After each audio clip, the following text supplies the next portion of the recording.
Assalamualaikum warahmatullahi wabarakatuh. Perkenalkan, nama saya Hasmi Saputra Harahap, SPD MPD. Saya dosen pendidikan biologi Fakultas Keguruan dan Ilmu Pendidikan Universitas Labuhan Batu. Latar belakang pendidikan saya adalah lulusan strata 1 dari Universitas Negeri Medan dan lulusan strata 2 program Pascasarjana dari Universitas Negeri Medan. Mata kuliah yang saya ajarkan adalah metodologi penelitian pendidikan. Dalam hal ini adalah pendidikan biologi. Mata kuliah metodologi penelitian pendidikan yang saya ampu memiliki bobot sebanyak 3 SKS, di mana pembelajaran berlangsung dengan tatap muka sekali seminggu dan waktu 150 menit setiap pertemuan. Pembelajaran dilakukan setiap hari Selasa mulai pukul 14.00 waktu Indonesia bagian Barat. Adapun deskripsi mata kuliah metodologi penelitian tersebut adalah bahwa metodologi penelitian pendidikan merupakan kajian terhadap data-data dalam hal penelitian dalam rangka membuat analisis, serta dapat merangkai kesimpulan-kesimpulan yang logis dalam penelitian pendidikan. Kemampuan dan pengalaman ini diharapkan dapat digunakan oleh mahasiswa dalam melakukan pengumpulan data, baik untuk kepentingan penelitian dalam penulisan skripsi ataupun jurnal ilmiah dalam menerapkannya, untuk kepentingan peningkatan kualitas pembelajaran. Dalam perkuliahan, mahasiswa dihadapkan kepada berbagai macam permasalahan yang sering muncul dalam dunia pendidikan. Oleh sebab itu, mahasiswa harus dapat memunculkan ide atau gagasan-gagasan yang baru dalam mengumpulkan data, menganalisis data, serta dapat menyimpulkan sebuah penelitian dengan baik untuk meningkatkan kualitas pembelajaran di kelas. Mata kuliah ini mempelajari tentang pengertian konsep metodologi penelitian pendidikan, permasalahan dalam pendidikan, kajian pustaka berupa deskriptif, teoritis, penelitian yang relevan, kemampuan berpikir, dan hipotesis penelitian. Metodologi penelitian berupa populasi, sampel, dan teknik pengambilan sampling, jenis-jenis penelitian pendidikan biologi, variabel dan desain penelitian, prosedur penelitian, instrumen penelitian, teknik pengumpulan data, dan analisis data yang digunakan. Capaian pembelajaran mata kuliah ini adalah, setelah mengikuti perkuliahan ini, mahasiswa diharapkan mampu untuk memahami konsep dan menulis serta melakukan sebuah metodologi penelitian pendidikan dengan baik, mencari permasalahan dalam penelitian pendidikan biologi, memahami kajian pustaka, deskriptif, teoritis, penelitian yang relevan, kerangka berpikir, dan hipotesis penelitian, memahami metode penelitian berupa perhitungan populasi, sampel, dan teknik pengambilan sampling, mengetahui jenis-jenis penelitian, variabel dan desain penelitian, menyusun instrumen penelitian, serta mahasiswa mampu melakukan prosedur penelitian dengan baik dan sistematika, melakukan teknik pengumpulan data dan analisis data dalam sebuah penelitian pendidikan. Untuk bisa mencapai kemampuan tersebut, maka mahasiswa akan diberi materi pembelajaran yang berbeda-beda sebanyak 14 kali pertemuan. Berikut adalah materi-materi yang akan diajarkan. Yang pertama, konsep metodologi penelitian pendidikan. Yang kedua, permasalahan penelitian dalam pendidikan biologi. Yang ketiga, penelitian relevan. Yang keempat, hipotesis penelitian. Yang kelima, metode penelitian dan jenis-jenis penelitian. Keenam, populasi, sampel, dan teknik pengambilan sampel. 7, variabel dan desain penelitian. 8, prosedur penelitian. 9, kisi-kisi dan instrumen penelitian. 10, teknik pengumpulan data. 11. Teknik pengolahan data. 12. Analisis data parametrik. 13. Analisis data non-parametrik. 14. Sistematika penulisan karya ilmiah berupa jurnal. Adapun model pembelajaran yang saya gunakan untuk menyampaikan materi-materi tersebut yaitu dengan model cooperative learning berupa strategi metode problem based learning dan metode inquiry terbimbing. Untuk itu, sebelum saya menjelaskan materi-materi pembelajaran tersebut, saya akan menjelaskan model pembelajaran kooperatif terlebih dahulu.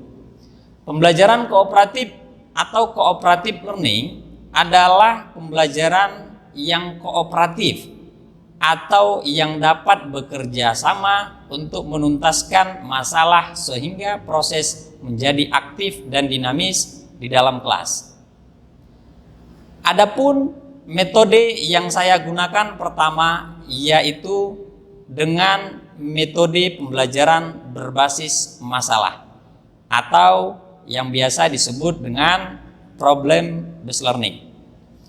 Pembelajaran berbasis masalah adalah sebuah metode pendekatan pembelajaran di mana mahasiswa dihadapkan dengan masalah yang autentik atau yang nyata, sehingga diharapkan mahasiswa dapat menyusun pengetahuannya sendiri dan meningkatkan inquiry atau penemuannya dengan baik. Metode pembelajaran yang saya gunakan kedua adalah metode inquiry terbimbing. Metode inquiry terbimbing adalah rangkaian kegiatan yang relevan dari pembelajaran berbasis masalah, di mana inquiry terbimbing ini membuat mahasiswa terlibat secara aktif dalam menemukan sendiri konsep dan prinsip materi yang dipelajari dengan bimbingan dari dosen pengajar dengan menggunakan buku, metodologi penelitian pendidikan, serta referensi beberapa jurnal yang telah publish. Dengan adanya model pembelajaran problem based learning dan inquiry terbimbing tersebut, dipastikan mahasiswa dapat meningkatkan cara berpikir kritis, kreatif, sistematik, dan ilmiah, berwawasan luas, etis, memiliki kepekaan dan empati sosial, bersikap demokratis, dan berperan aktif. Secara sistematika, penulisan karya ilmiah yang dilakukan telah diajarkan pada pertemuan-pertemuan kuliah sebelumnya. Oleh sebab itu, saya yakin penugasan yang diberikan kepada mahasiswa adalah dengan membuat karya ilmiah berupa jurnal hasil penelitian pendidikan dalam bidang pendidikan biologi dapat diselesaikan mahasiswa dengan baik. Sebagai tolak ukur penilaian yang diharapkan oleh mahasiswa, di awal perkuliahan saya menjelaskan terlebih dahulu isi kontrak perkuliahan yang telah disepakati oleh dosen pengajar dan mahasiswa. Dengan adanya penjelasan di awal mengenai kontrak perkuliahan, maka semangat mahasiswa dalam belajar semakin meningkat dikarenakan mahasiswa telah mengetahui kriteria-kriteria indikator penilaian dalam pembelajaran. Adapun kriteria penilaian yang pertama yaitu kehadiran dan keaktifan bobot sebesar 20%. Yang kedua, pemberian tugas dengan bobot nilai 30%. Mengikuti ujian tengah semester memiliki bobot sebesar 20%. Dan yang keempat, mengikuti ujian akhir semester memiliki bobot nilai sebesar 30%. Jadi total nilai kriteria penilaian tersebut sebesar 100%. Demikian perkenalan diri dan deskripsi mata kuliah metodologi penelitian pendidikan yang saya sampaikan. Semoga mahasiswa semangat dalam belajar. Selanjutnya, saya akan menampilkan pengajaran saya di dalam kelas dengan materi mengenai prosedur penelitian pendidikan, khususnya pada bidang studi pendidikan biologi. Selamat menyaksikan. Bismillahirrahmanirrahim. Assalamualaikum warahmatullahi wabarakatuh. Selamat siang, salam sejahtera bagi kita semuanya.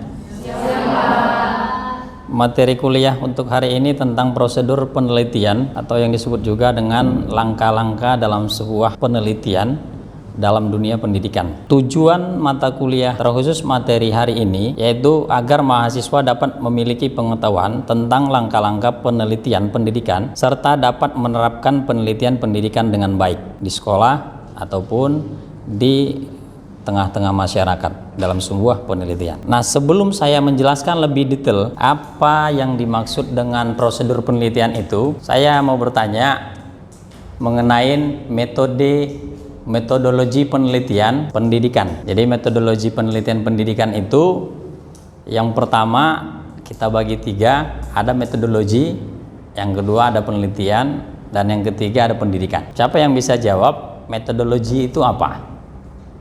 Ya, silakan. Metodologi itu adalah ilmu yang dipakai untuk menemukan suatu kebenaran dengan menggunakan penelusuran dan tata cara tertentu untuk menemukan suatu kebenaran itu dengan menggunakan tergantung dengan realitas apa yang akan dikaji.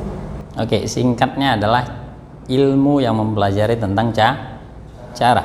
Karena metodologi itu adalah terbagi dua. Satu metode, satu lagi logos atau logi. Logi itu adalah ilmu, sedangkan metode itu cara. Ciri-ciri dari keilmuan penelitian itu yang terbagi menjadi tiga bagian.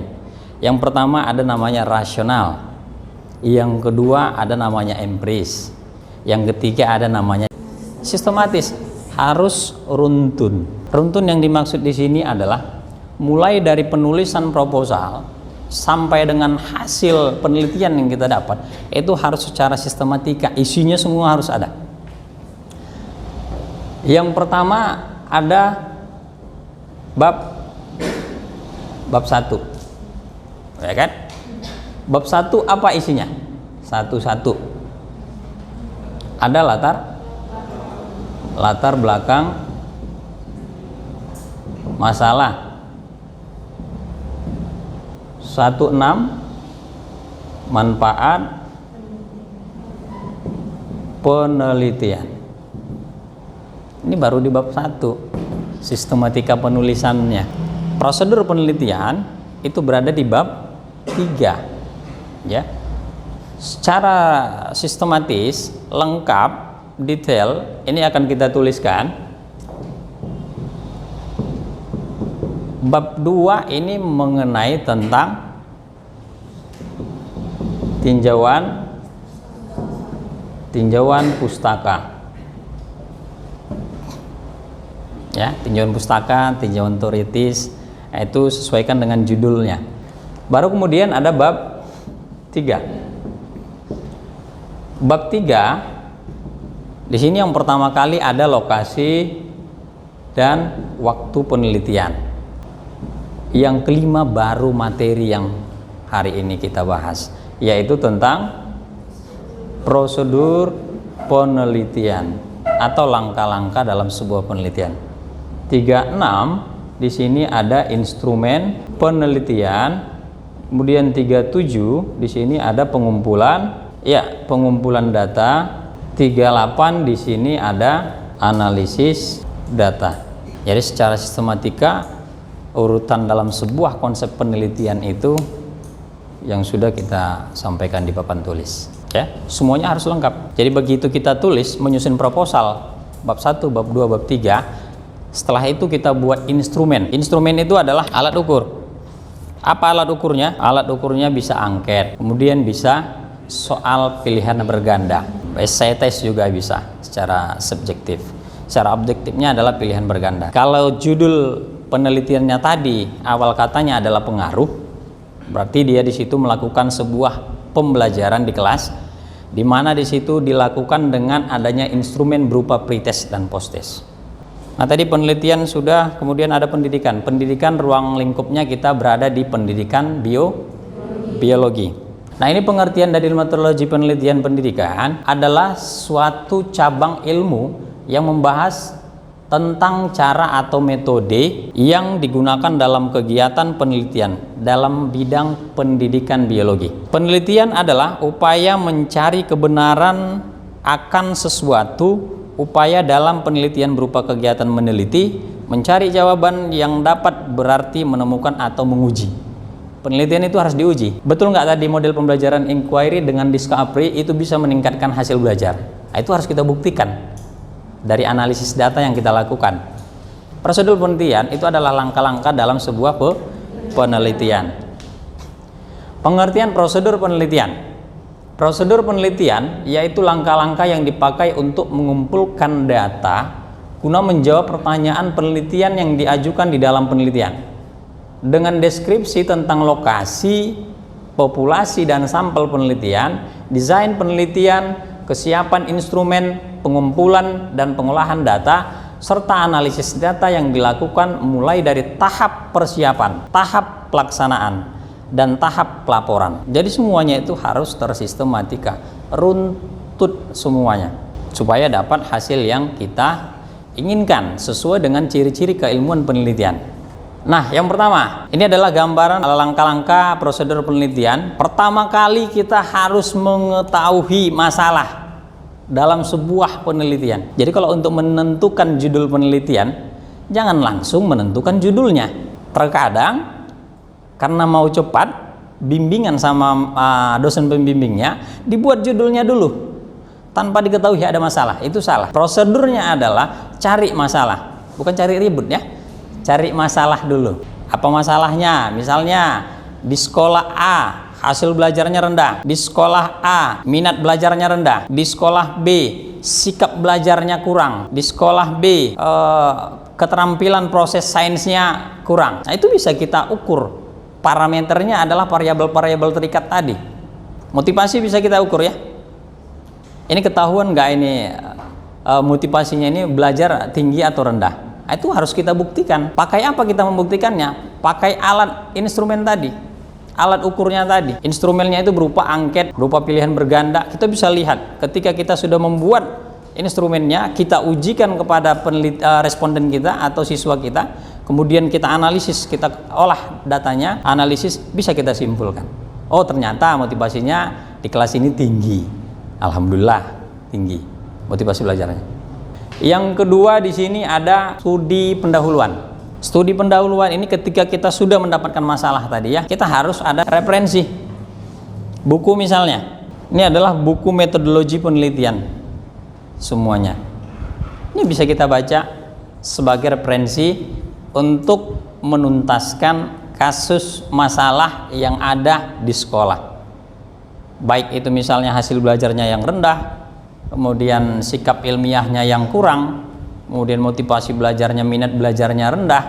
Itu bisa kita baca di buku ini untuk bagaimana cara-cara meningkatkan hasil belajar yang baik dengan model pembelajaran yang baik.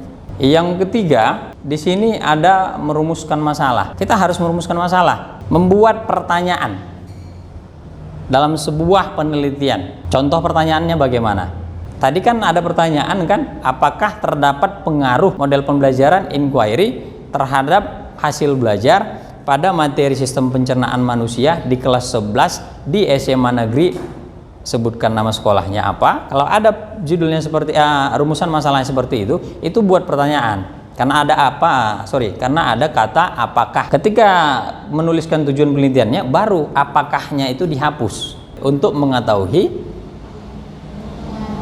pengaruh model pembelajaran inquiry terhadap hasil belajar dan selengkapnya. Kemudian yang kelima, menentukan populasi dan sampel. Ini sangat penting dalam menentukan sebuah penelitian. Sampel itu adalah responden yang akan menjawab alat ukur atau instrumen yang kita berikan kepada siswa kita. Itu jelas ya? Jadi kalau ada soal, berapa responden soal yang akan kita berikan? Misalnya 30 siswa, 30 instrumen yang harus kita siapkan untuk mengumpulkan data dari 30 siswa tadi. Selanjutnya yang keenam ada menentukan variabel. Variabel tadi sudah saya sampaikan kan? Ada variabel bebas, ada variabel terikat. Oke, yang ketujuh memilih pendekatan model. Tadi harus pakai model apa tadi? Ini pakai inquiry. Yang kedelapan, menentukan sumber data. Sumber datanya di sini apakah kita pakai instrumen angket, apakah kita pakai sumber data, pakai pilihan berganda, itu sesuaikan dengan judul penelitiannya. Yang kesembilan, menyusun instrumen penelitian. Ini yang paling penting, karena kalau tak ada menyusun instrumen penelitian, maka sebuah prosedur penelitian itu tak akan terjadi. Kita mau ngambil datanya, mengumpulkan datanya, dan menganalisis datanya tanpa ada sebuah instrumen, maka gugurlah ciri-ciri keilmuan penelitian yang saya sampaikan di awal tadi. Rasional, gimana merasionalkannya kalau tak ada instrumennya? Apalagi empirisnya, gimana membuktikannya kalau angkanya tak ada yang dianalisis? Yang ketiga, sistematis. Nggak bisa kita lakukan penarikan kesimpulan secara sistematis. Jadi harus ada instrumen penelitian. Yang berikutnya, pengumpulan data. Setelah tadi kita susun instrumennya, kemudian kita berikan kepada siswanya, mereka menjawab semua angket atau instrumen yang kita berikan, kita kumpulkan datanya. Ya, mengumpulkan datanya itu harus bisa menghitung. Kalau dia angket, misalnya itu kan ada poinnya, poin sangat setuju 4, setuju 3, tidak setuju 2, sangat tidak setuju 1. Kemudian kebalikannya, sangat setuju 1, setuju 2, tidak setuju 3, dan sangat tidak setuju 4. Ini maksudnya bagaimana, Pak? Ketika pernyataannya itu positif, maka hasil dari sebuah angketnya mulai dari 4, 3, 2, 1. Dan ketika pernyataannya itu negatif, maka skornya itu diberi mulai dari 1, 2, 3, dan 4. Apa contohnya? Contohnya, saya senang belajar biologi. Sangat setuju. Pernyataannya pernyataan positif. Jawabannya berarti skornya 4. Saya balikkan. Saya tidak senang belajar biologi. Pernyataannya positif atau negatif? Negatif. Sangat setuju. Kata responden. Jawaban responden. Maka nilainya 1. Ketika dia menjawab sangat tidak setuju, karena dalam hatinya dia senang belajar biologi, maka skornya 4. Nah, itu mengumpulkan data harus bisa menghitungnya seperti itu. Nah, kemudian ada analisis data. Analisis data ini disesuaikan dari judul penelitian kita. Secara statistik, yang pertama analisis data itu ada deskriptif, yang kedua ada inferensial, yang ketiga baru dia pengujian hipotesis penelitian. Jadi harus jelas itu semua analisis datanya. Oke, ini supaya lebih paham lagi ya. Yang pertama, ini udah tulis ya. Oke. Nah, yang pertama kita buat diagramnya itu adalah observasi literatur dan studi pendahuluan. Ini yang pertama, ya. Yang kedua, apa yang dilakukan? Populasi dan sampel. Yang ketiga, menyusun instrumen. Kemudian apa? Iya, melakukan pretest Di pretest ini soal yang kita beri itu soal apa? Sesuai dengan judul ya. Oke, di pretest yang kita berikan itu adalah satu, apa yang kita ukur? Instrumennya apa yang kita ukur? Yang pertama adalah hasil belajar. Hasil belajar. Yang kedua yang diukur? Kemampuan berpikir kritis. Yang ketiga diukur? Keterampilan proses sains. Jadi ke semua ini harus kita beri dulu instrumennya atau angketnya. Ada 3.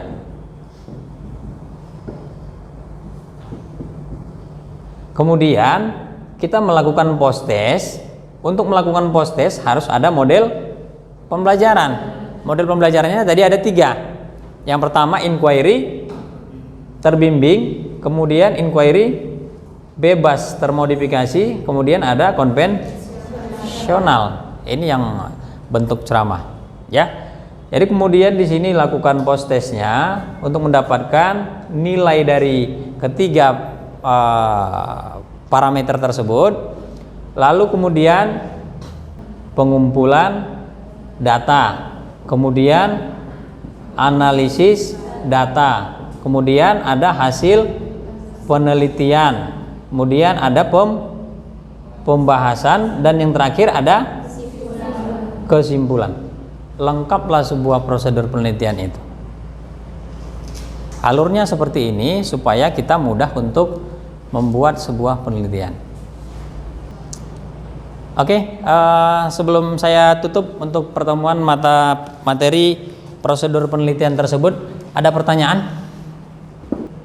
Ya. Apakah ada kaitan antara metode penelitian dan prosedur penelitian? Keterkaitan antara Metode penelitian dan prosedur penelitian. Oh ya, pasti, karena di dalam sebuah metode penelitian itu kan di dalamnya ada prosedur penelitian. Di mana prosedur penelitian itu adalah kerangka untuk melaksanakan sebuah penelitian di sekolah, di kelas. Jadi kita ini mau meneliti, saya mau meneliti sekarang, mau melihat hasil belajarnya. Ini angket saya persiapkan, saya bagi angketnya satu persatu, dapat semuanya angket ini, silakan diisi. Ini dengan catatan kalau judulnya analisis ya, analisis tinggal sebar angket aja. Begitu sudah jawab semuanya, 30 orang responden, ini angketnya saya kumpulkan kembali. Ketika saya kumpulkan kembali, ini saya analisis, saya olah datanya sesuai dengan apa yang dijawab oleh responden siswanya. Tadi udah saya contohkan kan, ada skor 4, 3, 2, 1, 1, 2, 3, 4 yang seperti itu ya, nilai skor pernyataan positif negatifnya. Itu baru kita hitung. Itu dalam bentuk penelitian yang analisis tanpa pembelajaran di kelas. Tapi kalau memakai model pembelajaran di kelas yang judulnya pengaruh, itu wajib instrumen yang saya sampaikan tadi dalam bentuk pretest awal, kemudian ditarik kembali datanya, dianalisis datanya, kemudian lakukan pembelajaran pada pertemuan berikutnya. Lakukan pembelajaran pengajaran di kelas, setelah itu berikan post test instrumen yang sama tadi. Bagaimana hasilnya, olah. Baru kemudian analisis datanya, tarik kesimpulannya. Berbeda kan kalau judulnya pengaruh dengan judul yang analisis, atau judul yang awalnya itu ada kata hubungan, ada sama dengan korelasi ya, atau ada judulnya yang di awal tentang faktor-faktor yang mempengaruhi dan lainnya. Jelas ya? Oke, untuk materi prosedur penelitian saya harap nanti semuanya dapat membuat bagan alur penelitian dan menerapkan ini di sekolah yang akan diteliti. Terima kasih. Assalamualaikum warahmatullahi wabarakatuh. Selamat siang untuk kita semua.